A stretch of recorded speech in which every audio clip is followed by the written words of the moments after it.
Secret Beyond the Door, a Fritz Lang film from 1947, is an unjustly neglected film, I think. People tend to talk more about his other film noirs like Scarlet Street or The Big Heat as the essential Fritz Lang noirs. But I think Secret Beyond the Door is very consistent with Lang's worldview, and especially in his Hollywood phase when he was making film noirs in the 1940s and 1950s. Fritz Lang is responsible for many important films in film history. His career spans 6 decades. He started making films in Germany in the 19-teens before coming to Hollywood in the early 1930s. In Germany, he made films such as Spies, The Spiders, Die Nibelungen, 2 Mabuse films, and of course Metropolis, a major science fiction film of the period.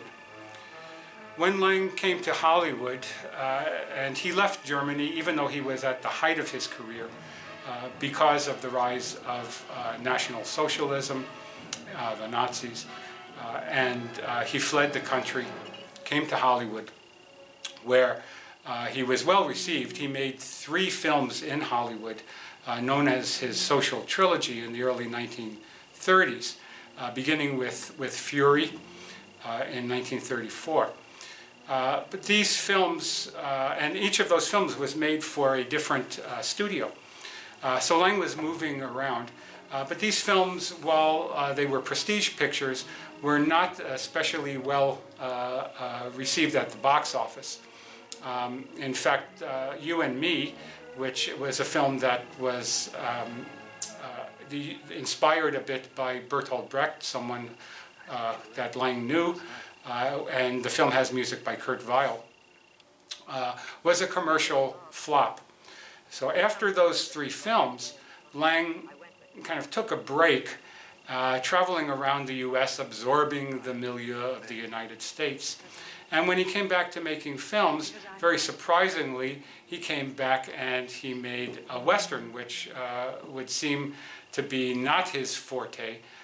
But this, I think, was the beginning of Lang now working into the genre system in Hollywood. He had a real problem integrating in Hollywood because, first of all, those first few films were not commercially successful. He was German, he spoke with an accent. His command of English was not great. He wore a monocle. He was rather imperious on the set, often demanding take after take from his actors to the point of exhaustion. So the major studios had a bit of a reluctance in working with him, and Lang was never able throughout the rest of the 30s, the 40s, and the 50s until he went back to Germany to make his last Mabuse film in the 60s, never able to get to a place where he could get an A budget and do a major film for one of the studios, even though he worked with virtually all the major studios in Hollywood at one point or another. Despite the different contexts in which Lang made films in Germany and then in the Hollywood studio system, there is a clear consistency in his vision of the world. Andrew Saris, American film critic, I think describes Lang's cinema very well when he says it's a cinema of nightmare, fable, and the philosophical dissertation. Lang's works are all of these things. And I think that essentially what his films show is people caught in fated situations, doomed either by external forces or by forces within themselves drives within themselves that they just don't understand and are therefore unable to master. In Fury, there's an interesting scene where a barber in a small town is shaving someone with a straight razor, and he says, you know, sometimes people get funny impulses, and you either have to control them or else you go to a nut house or a prison. And I think this is actually, he's actually saying something that speaks for Lang's view of the world. his vision of individuals caught in this web of circumstances from which they cannot extricate themselves in the German films is projected onto exterior forces, so that Mabuse can hypnotize people from inside his prison cell and force changes in the stock market, for example. Spies shows a network, an international network of spies that seems to be infiltrating everywhere. But the last film that Lang made in Germany, which was M, his first sound film in 1931, I think is a kind of pivotal film that shows Lang moving away from this view of people trapped by external forces to one which is a more psychological view, in which, or a psychoanalytic view, in which people are trapped by their own psyches. M, as I say, is the pivotal film in this regard. In the climax of the film, the child murderer, played by Peter Lorre, gives this impassioned speech before a kangaroo court of criminals, in which he explains that he gets taken over by drives, his mind goes blank and he doesn't remember what happens, but he has this driving compulsion to murder children. The film doesn't go into his psychological motivations for this, but I think the film suggests that now individuals are really being controlled by forces within rather than forces without. For Fritz Lang's American films, I think we can see this kind of vision of the duality of nature, good and evil, in the same character in a film like The Big Heat, when Gloria Graham gets hot coffee thrown in her face.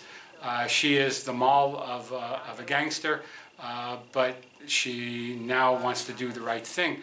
So half of her face is now scarred and hideous looking, and the other half remains beautiful. So it's a kind of visualization of her dual human nature. In The Woman in the Window, one of Lang's noirs before Secret Beyond the Door, Edward G. Robinson plays a professor, a psychology professor, interestingly enough, who wants to, he's in a marriage and he kind of fantasizes about what it would be like to have an affair with someone. And he ends up meeting Joan Bennett, as it happens, in the middle of the night on his way home. When he goes to her house for a drink, her boyfriend enters, and a jealous boyfriend, and Robinson has to kill him by accident. And then in covering up the crime, of course, he becomes even more guilty, if he was guilty before. So he makes himself guilty, and Lang shows that the guilt goes with the erotic drive, his desire to have an experience outside of his marriage brings with it guilt and violence right away. As it turns out, Robinson wakes up in the climax and it's only a dream, so he's cleared of any wrongdoing, and I think that would be an ending that was probably forced on the film by the Hayes office. But in Scarlet Street, we have essentially the same situation. And in this film, Edward G. Robinson actually does kill Joan Bennett in a rage. Lang said around the time of Scarlet Street, his aim in every film he made after that was to show how the criminal lurks within the average person. Those films certainly reveal that theme, because it's the secret self hidden within Edward G. Robinson that those films explore. Secret Beyond the Door treads in similar territory, and it makes very explicit the psychoanalytic understanding of the way people behave. In fact, in the film, there's a young woman who offers a psychoanalytic interpretation for murder. And she seems to be, she's a kind of parody of an intellectual, and in fact in the credits she's listed as subdeb intellectual. But even though Lang mocks this woman, he doesn't disagree with her essential view that people are motivated by unconscious desires. Mark Lamphere, in Secret Beyond the Door, is essentially the main character who has psychological issues going on, but the film makes clear at the beginning that so does Celia, the Joan Bennett character, because she seems to be, for some reason that we can't fathom and neither can she, attracted by violence. That's where she meets Mark after a bullfight. But the film kind of drops that and then picks up Mark's trauma. And Secret Beyond the Door is a kind of generic stew. It mixes classic film noir tropes with melodrama and psychoanalytic thriller. Probably the film that one might think of most in the same breath with Secret Beyond the Door would be Hitchcock's Spellbound. In both cases, in classic Freudian fashion, there's some kind of trauma that's blocking memory, and Alicent has to dredge through his memory and bring the past trauma to light, and then he can begin down the road toward a healthy recovery. Interestingly, in Secret Beyond the Door, Mark has a fantasy which Lang beautifully captures on film, in which he's being tried for murder. The judge, the jury, we never see their faces. They're hidden in black, in shadows. And the reason for this is because this is Mark's own guilt and doubt talking to him. As a journalist says in Scarlet Street, when Edward G. Robinson thinks he's gotten away with murder, nobody ever gets away with murder. The judge, the jury, and the executioner are right here inside you, in your heart. And Mark is carrying all his guilt and all his trauma with him.